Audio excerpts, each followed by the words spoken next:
Hey there everyone, welcome back to my channel and to another Satisfactory video, where in my last video I did build up this huge factory over here which is designed to make both modular engines and adaptive control units, and it's also supposed to make 4 per minute each. Now of course those are the two space elevator parts I do need to complete phase 3, which is why I am building this factory. But anyway, so getting on with what I want to get done in today's video, well, it's quite simple really, just continue off from my last video. And so in my last video, I pretty much finished building the entire smelting setup over here, along with all of the constructors, which means all that's left to build is the assemblers and manufacturers. And now since there are way less assemblers and manufacturers I have to build, I think it should actually be a lot quicker to build up what I would consider the second half of the factory than the first half, because the first half required something like 150 constructors and like 75 smelters and a bunch of other stuff, which took a bunch of time. And if you haven't seen that video yet, I would highly suggest you check it out before seeing this one. But anyways, I do think where I want to start though, as far as building the assemblers, is I think I do want to start with building the circuit boards, seeing how I think it is the most straightforward thing to build in the assembler right now compared to everything else really. Because if I actually just pull up an assembler here, you can see that the default recipe here just requires copper sheets and plastic. And so this whole area right here is making all of the copper sheets I need. And as far as the plastic goes, it is all the way on the other side of the factory over there, but I can easily belt it up on the ceiling and over here, where I plan on having my circuit board assemblers. Now, I do know I'm also going to need plastic for the computers, but again, I don't think that's going to be too big a problem either, since I'm already belting it all the way over from one side of the factory to the other side. I can easily just split it off, you know, wherever I build those manufacturers and just steal from the line. I hope that made sense anyway. And actually, what else is really cool about building up all of the circuit boards is if I take a look at my notes, I think I only do need something like 5 or 6 assemblers. Yeah, so looking at my notes here, I actually do only need 7 assemblers. And so if I actually go ahead and pull out the blueprint that I had made up for the assemblers here, you can see that I have managed to line up about 4 assemblers in a row using the Mark II blueprint designer. And so the way I was planning on lining this up was kind of like this. And or wait, hold on a second, just a quick side note. I just noticed that whenever I move the blueprint around, you can kind of see this like black streak follow it around. I'm not sure if you guys can see that very well on camera, but yeah, you see, like, you can see it really well when I move it really fast, kind of like that. That is super weird. Anyways, that is a total side thing I just brought up there. Anyways, getting back on the original thing I brought up. Yeah, so you can see that the blueprint takes up 4 assemblers here, which means I only do need to add 3 more assemblers to the end. And that also means I actually have enough room to fit all the assemblers right here, which is great. I don't have to like build it up on the second level or take up any more space or anything, which is really nice. I think the hardest thing I'm gonna build with the assemblers though is definitely going to be either the reinforced iron plates or the rotors. Those things are probably going to be super annoying to build for the simple fact that it requires screws, both the reinforced iron plates and rotors. And so if you also looked at my last video, you would know how much of a pain in your side it is to build a bunch of screws. And I needed 888 screws per minute total. Like, it's a ton of screws. But I do believe I split the belts where I think I have everything balanced out. But yeah, I mean, it's going to be super annoying to build up the reinforced iron plates and the rotors and stuff, seeing how the rotors need 600 screws. But anyways, I think that's enough of me rambling on. So I think I am going to go ahead and just see how far I can get building up the assemblers here. So that would include the circuit boards, reinforced iron plates, rotors, the modular frames, and other stuff that also requires the assemblers. Anyway, so I'm going to go ahead and try and attempt to build up all the assemblers now, and I'll update you guys obviously when I'm finished or if anything else happens. Alright, so I just finished building up all of the assemblers that are needed to finish up the build here, and I just want to say, like, this build is getting pretty crazy now. I mean, look at the huge sprawl of machines here. And it actually worked out pretty well with the assemblers here because they pretty much took up all of the room that was left over after the constructors. More or less anyway. You can see that there are still a little bit of these like empty pockets, and then there's that really big one up front. But honestly, I'm not too bothered by it.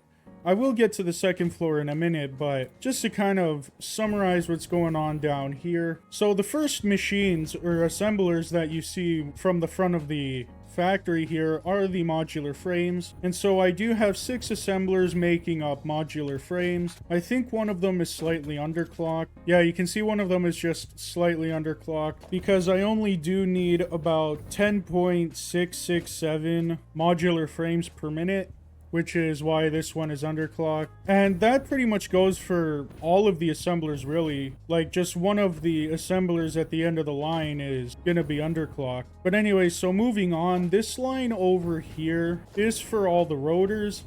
And this one was actually pretty simple to build up because I needed exactly 6 assemblers, which was really good. Because then when building up the smart plating, yeah, the smart plating here, I needed exactly 8 rotors per minute, so I could pretty much just steal these 2 assemblers here and just split it off from the rest of the line. I didn't even need to put like a splitter or anything, which was really nice. And then the rest goes straight to stators. But anyways, like I just pointed out, this is making all of the smart plating that's needed. And then this huge lineup right here is making all of the circuit boards. Pretty simple stuff there.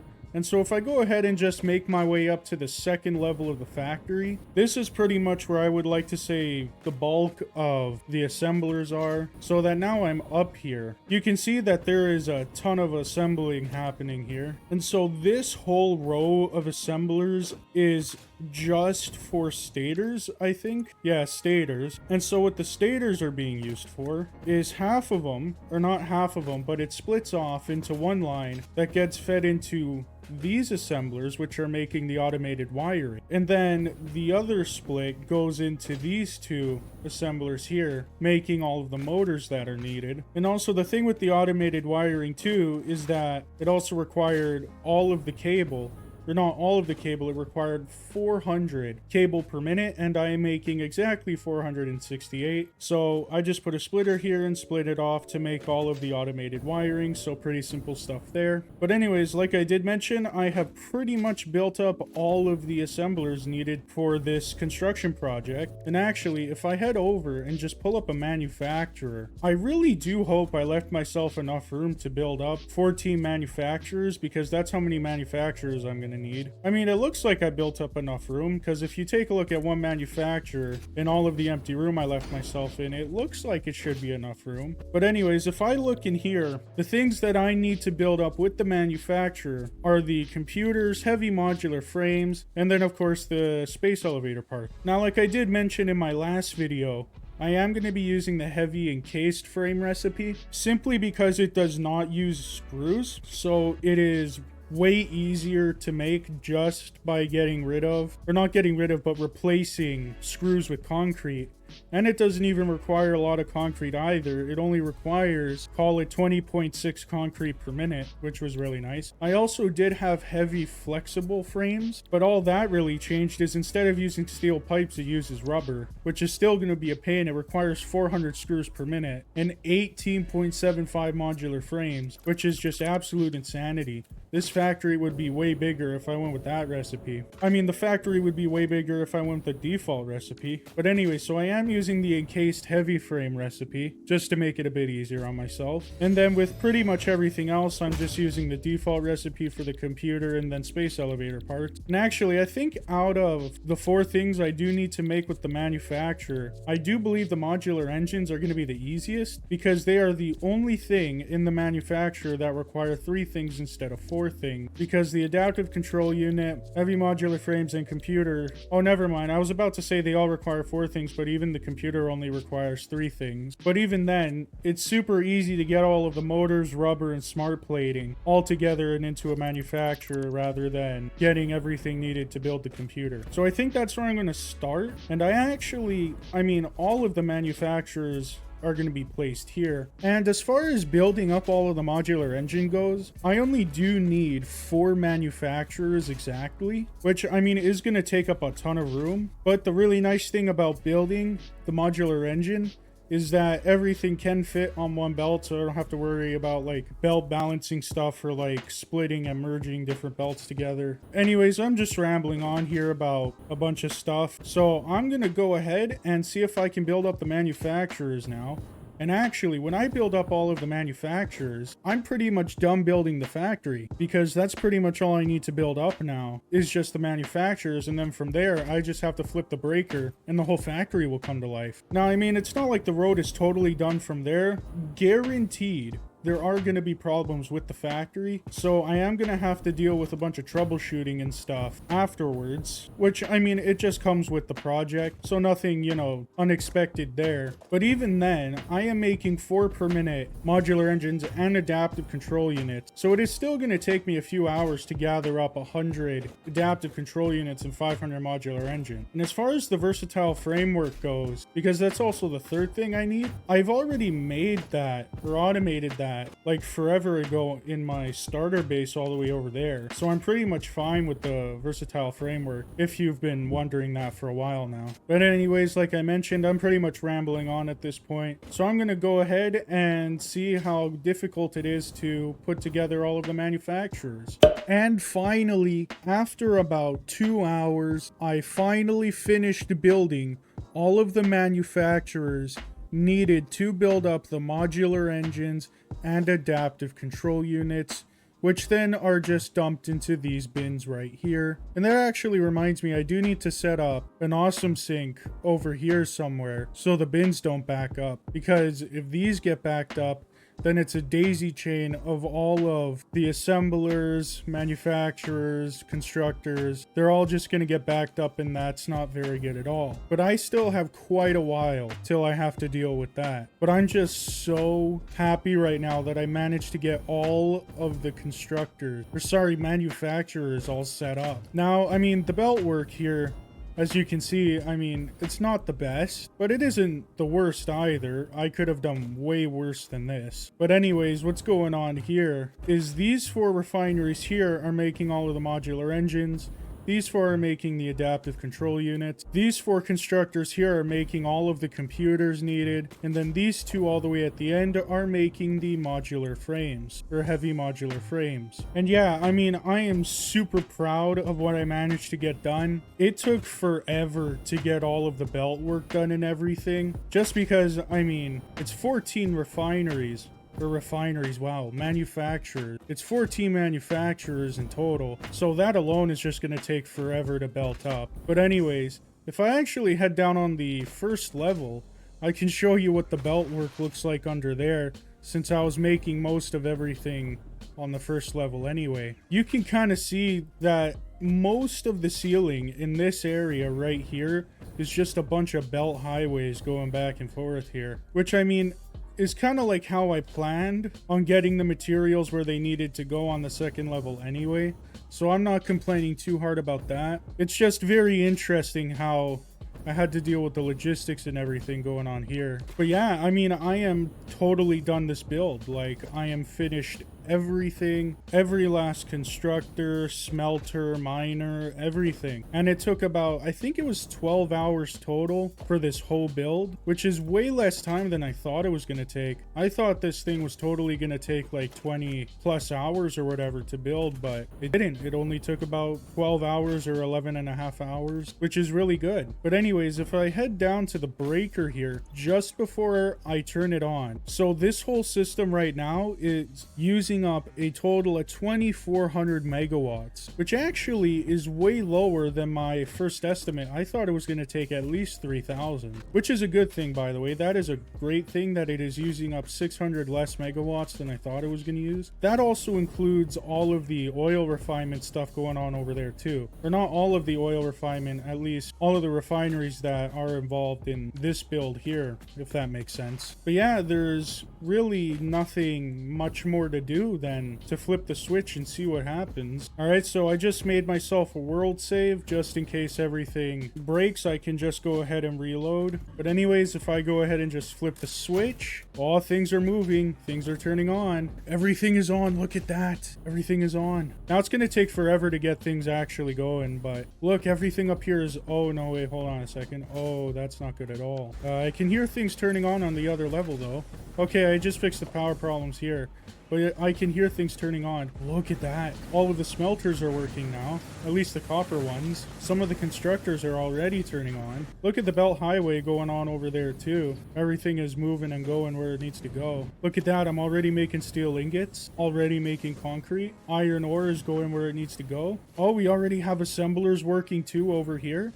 Making circuit boards. Oh, you can already see circuit boards are not connected to the rest of the system. That is not good, but there you go. So that now all of the circuit boards are connected to the system. They are now going up and moving around on this belt highway up here. Oh, you can even see the screws now going too. Where are the screws going actually? Oh yeah, the reinforced iron plates and rotors. That's right. Anyways though, but look, everything is starting to turn on. You can already see steel pipes moving and stuff. I wonder if anything's on the second level. Yeah, actually, if I just go ahead and head up here. Oh yeah, so we already got some of the copper wire constructors working. We already got some of the cable constructors working too. And then we already got stators going pretty good here as well. It's actually not gonna take as long as I thought it was to actually get everything operational. But anyways, I mean, this whole system is gonna take forever to saturate because the way I designed it is I used an overflow system or a manifold system. So everything just pretty much has one input and just overflows to the next machine. So it is going to take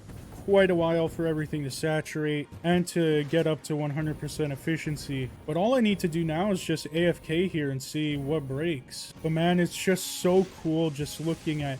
Oh, and we do have manufacturers making computers now. That was quick. Not very efficiently, but it's making computers. It's starting to get going. Also, I totally forgot to look at the power situation too. How's the power going? Wow. We are right on the line of our max capacity. Our max consumption rate is 7,345 megawatts, and our max production is 7,400 megawatts. That is way closer than I was expecting it to get. I thought I was going to have at least 1,000 megawatts of breathing room, but no, I'm totally on that line right there. If I add even half a dozen constructors for any reason whatsoever, the whole system's gonna collapse. But not entirely, because if you look at what I'm actually consuming, it's way under my max consumption line. So I could probably add some more machines if I wanted to without a whole lot of consequence. And that's a good thing too, because seeing how fast I'm going through everything and using up power, I might actually have to turn some of the petroleum coke refineries into making residual fuel. Or not residual fuel. Or no, wait, yeah, residual fuel. So I can then hook up some more generators. But yeah, you know what? I am really happy how well this is actually working out. I mean, it's just super fun to just watch everything go into their belts and split off or merge into where they need to go. But yeah, you know what? I think from here, I'm just going to leave it running now for a few hours to see what happens. Hopefully nothing bad happens, but you know, I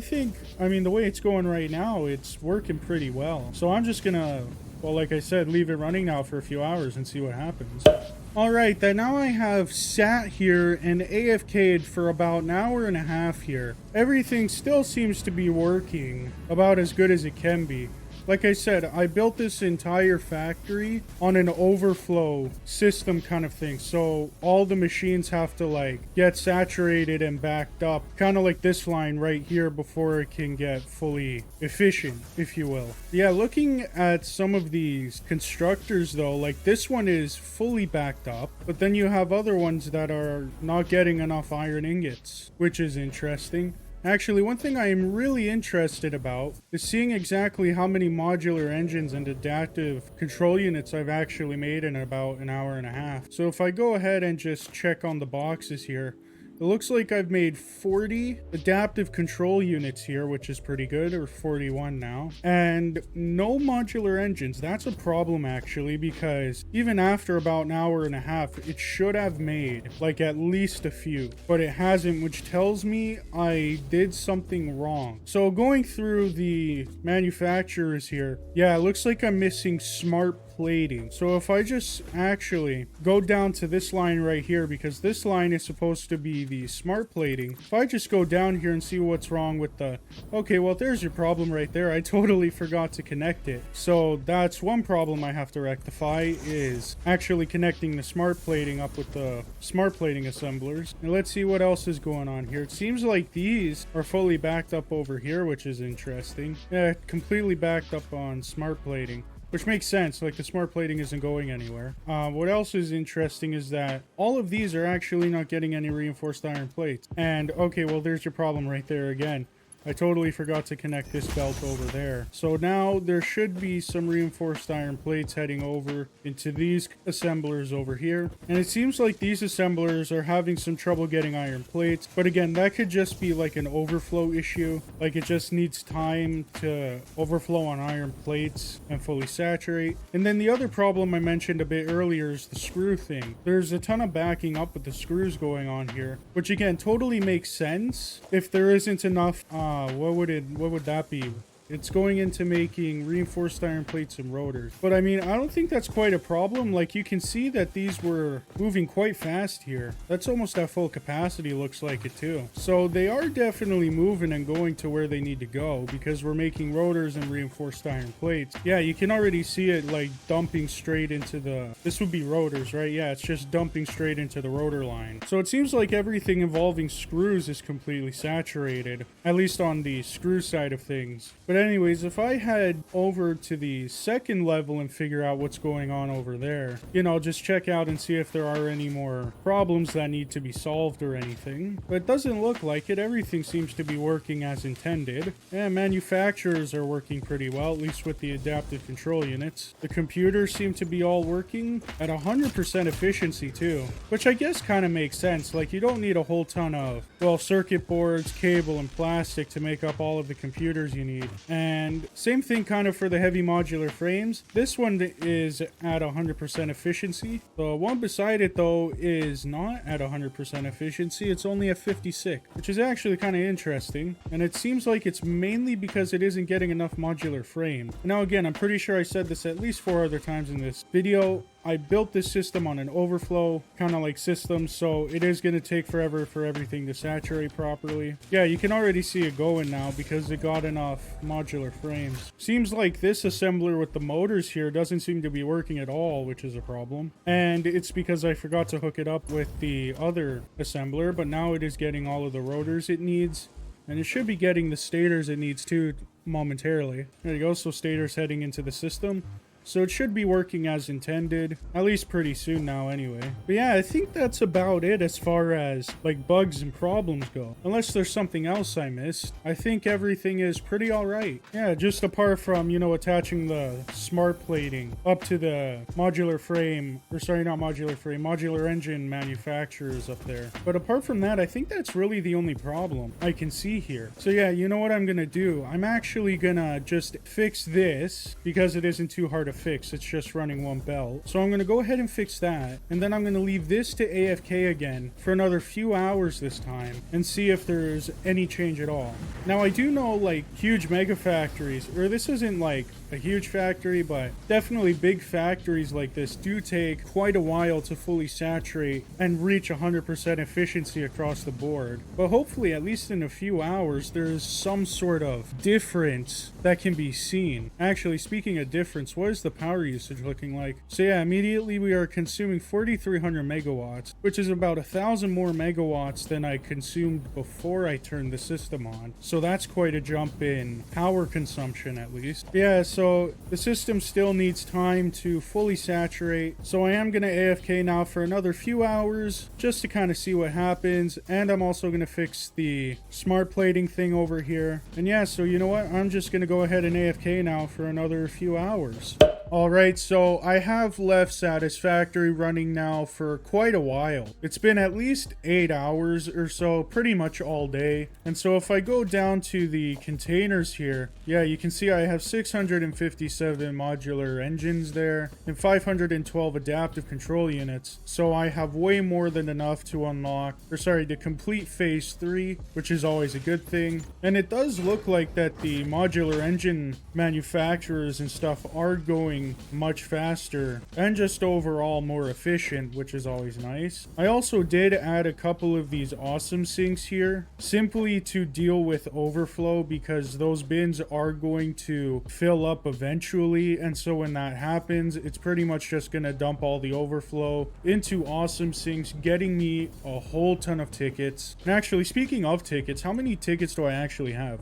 Wow, I have 171 Fix-It coupons or tickets or whatever, which is actually a lot of tickets. So I'm probably going to be unlocking a whole ton of stuff in the awesome shop. But yeah, so like I said, have been pretty much just AFK now for past 8 hours. And it seems like everything is running pretty alright. There were a few things I did still have to change up. So one thing I did change is I changed this splitter here from a regular splitter to a smart splitter, because I noticed that these constructors here were not getting enough iron ingots. So what I did was, well, yeah, simply just I put a smart splitter there. So eventually when these machines back up, it'll just sink the extra 20 per minute overflow onto this line going into the screw production area over there. And that's pretty much the only thing I changed, apart from maybe like, I think there was another belt I forgot to attach somewhere around here. But yeah, overall, I am actually quite happy with how well I managed to build up the factory. There weren't any like huge bugs I had to deal with, or like any huge problems. But yeah, you know what? I think from here, I am going to go ahead and complete phase 3 and unlock everything in phase 4. So you know what? I'm just going to go ahead, gather all the materials, put them inside the space elevator, and then launch it. Alright, so it's been a little bit here, and I did collect all of the modular engines and adaptive control units, but as you can see, I am literally like less than 20, or sorry, I'm 15 versatile framework short from unlocking phase 4 or completing phase 3. And so you know what, actually, while I wait for that to do its thing up there, I'm kind of curious how many sinking points or whatever I'm going to get if I sink some modular engines. So I'm just going to go ahead and dump all of them into here. And if I look at the awesome ticket thing, wow, look at how fast it's going up. That's actually kind of funny. Look at that. All right, so essentially it's pretty overpowered if you're just sinking a whole bunch of them. I didn't have a whole bunch of them. I only had like an extra 100 in my inventory, but I did manage to get an extra awesome ticket from that, which is pretty cool. Anyways though, so I did just collect 16 versatile framework, which should be enough to unlock the rest of the phase 3 parts there, as you can see. So I'm going to go ahead and load it up real quickly, just make sure the sky is clear so I can actually see what the space station is going to look like after I unlock phase 3. Welcome to the Project Assembly Pioneer Progress presentation. Congratulations, the Phase 3 project part shipment is finally ready for delivery. On delivery, Phase 3 will be completed and the main body will be constructed. Okay. You should know how this works by now. You Yes, get I do. access to tiers 7 and 8 in the hub. Yes. In fact, perhaps you should just go look at the technologies there yourself. It's all laid out so that even a monkey could understand it, so you should have no issues. Speaking of which, I don't think you need a reminder about project parts. Instead, I will be providing some interesting facts. Did you know the average pioneer? Yeah, I don't care about your facts. Let's just unlock phase 3. So if we go ahead and send it here and look up, and oh yeah, that's right, it does this weird thing. You need to like wait a while or something in the menu here. There you go. Alright, and so now it's gonna send up the like elevator up to the space station now. That's always like super cool when it does that, and it actually goes to somewhere now too. Okay, let's see what Ada has to say now. Phase 3 of Project Assembly completed. Fix-It's predictions indicate pioneers should generally reach this point faster with above-average results, but we should all adjust our expectations according to the situation. What, you saying I'm It is stupid or understandable. something? The pressure and complexity will only increase from here, so be sure to take on Phase 4 with efficiency and competence. I feel like Ada just called me stupid. But you know what? I mean, that's pretty much on brand. I am a Canadian idiot after all. But anyway, so that whole animation up there looked pretty cool. And so now we have unlocked Phase 4. And now before, in early access, Phase 4 was the last phase in the game that you unlock. But now there is another phase, Phase 5, that unlocks Tier 9, which I'm pretty sure is a bunch of the alien stuff. Like, you know, that's where, like, the SAM ore will come in, and then you make a whole bunch of, I don't know, like, weird things that weren't in early access before. But anyways, I actually have never progressed further than Phase 4 before. Like, I've actually never made any of those space elevator parts before. So this is the furthest I have ever made it in the game. In all of my, I think it's 500 hours of playtime in this game over the past 2 years. So I'm actually quite excited because I'm gonna get really far in Satisfactory. At least I hope I'm gonna get further than I usually do anyways. But yeah, so if we go ahead and actually look at tier, what is it, 6 and 7? Or no, 7 and 8. We unlocked tier 6 in the last phase. So it's tier 7 and 8. So we get bauxite, so now we can make aluminum scrap and actually get Mark 5 belts, which is pretty nice. And then you unlock the hazmat suit and the hover pack too, which is always great, which means instead of using fuel or gas, it just uses the electrical line so you can stay up in the air indefinitely. And then you unlock sulfur. I mean, you could unlock sulfur in the man tree, which is what I did, but you unlock it as a scannable resource if you already didn't unlock it. The supercomputers look interesting though. They definitely changed the look of that. Moving on to tier 8 though, so you unlock the drone, which I do believe actually uses different forms of fuel now. So instead of just taking batteries, it can actually take regular packaged fuel, which is actually kind of OP, because if that works the way I think it's going to work, I can have a ton of drones in the air and not have to worry about using up all of my batteries. But anyways, so here you unlock fuel power or nuclear power, and then advanced aluminum, which means you unlock the resource well, which is always useful. And then leading edge production, you unlock the Mark 3 miner, the turbo motor, and the thermal propulsion rocket. And then the last thing you can unlock in tier 8 is the nitric acid, the particle accelerator, and pretty much everything you need to get rid of nuclear waste, along with making nuclear pasta and a bunch of other stuff that's needed for the space elevator. But yeah, this is definitely going to take me forever to build up. And I'm kind of scared actually what's required to build up in Phase 5 now. Because I remember the first time playing through Satisfactory and getting to Phase 4. I mean, I thought building all 4 of these was impossible. Clearly it isn't, but you know, from a new player's perspective. And I mean, it still feels quite challenging to build all of those up, which I mean is the whole point of the game. But still, if this is for Phase 4, like, what is going to be required to complete Phase 5? I mean, that's going to be, like, total insanity. At least in my opinion. But anyways, I think I am going to end the video here. And also, real quickly, before I end the video, I also want to say that I am officially past the 100-hour mark in this world. So it has been now more than 100 hours in this world. So if any of you were wondering how long I have been playing in this world for, it's now over 100 hours. So yeah, but anyways, I am going to end the video here. And I just want to say thank you to everybody who stuck around and watched my video all the way to the end, so thank you for that. And I really do hope you enjoyed today's video. I know I enjoyed my video today. And if you could also please like and subscribe to the channel, it really helps me out a lot. And yeah, so thank you for watching today's video, and I'll see you guys in the next video. Bye!